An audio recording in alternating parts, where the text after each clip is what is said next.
si ça devait arriver et de nouveau, et si j'ai un enfant, je préfère l'étrangler de mes propres mains pour pas qu'il vive ce que j'ai vécu. Je pense que si je suis là, c'est parce que j'ai eu la chance d'être là, à Rangoon.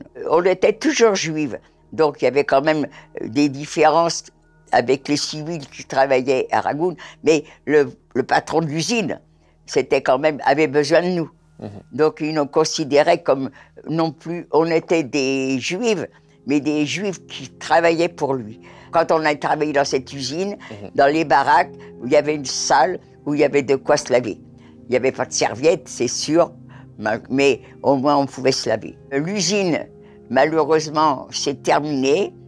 On va être dans un train comme d'habitude, c'est-à-dire sans confort. Il n'y a même pas de paille, il n'y a même pas un seau avec de l'eau, rien du tout.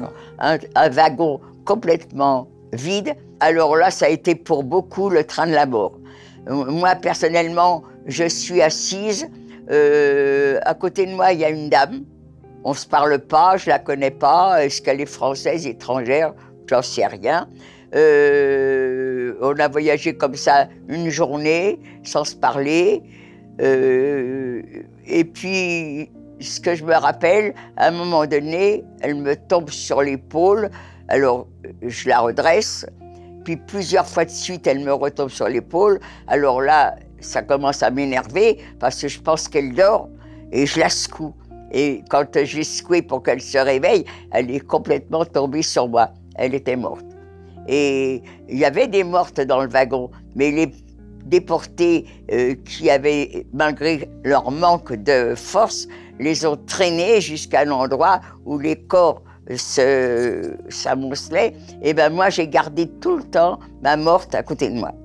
Bon, je sais bien qu'elle est morte, mais je dis, ah mais non, et ma camarade, elle dort, mais quand elle va se réveiller, elle aura faim, elle aussi. Alors, il faut me donner sa ration.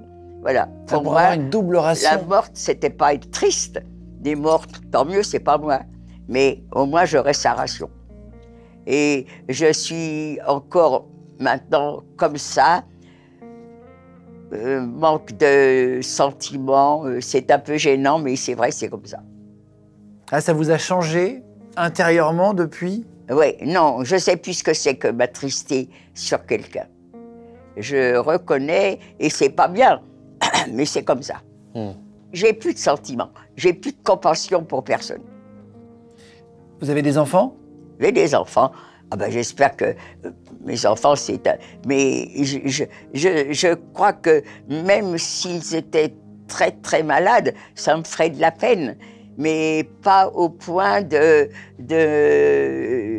comme certaines mamans qui sont désespérées parce que je crois que je ne serais pas capable de mentir comme ça. Vous avez attendu 55 ans avant de parler à nouveau? Je ne sais pas combien d'années, mais je sais que j'ai attendu très très longtemps. Et quand je suis rentrée et que naturellement autour de moi certainement il y a des gens qui m'ont posé quelques questions, je me rappelle de la réponse que je faisais. Si ça devait arriver et de nouveau, et si j'ai un enfant, je préfère l'étrangler de mes propres mains pour pas qu'il vive ce que j'ai vécu.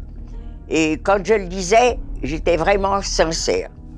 Et bien maintenant, non, je ne le dis plus parce que je suis revenue et il y en a d'autres que moi qui ont survécu. Alors non, ça je ne le ferai pas.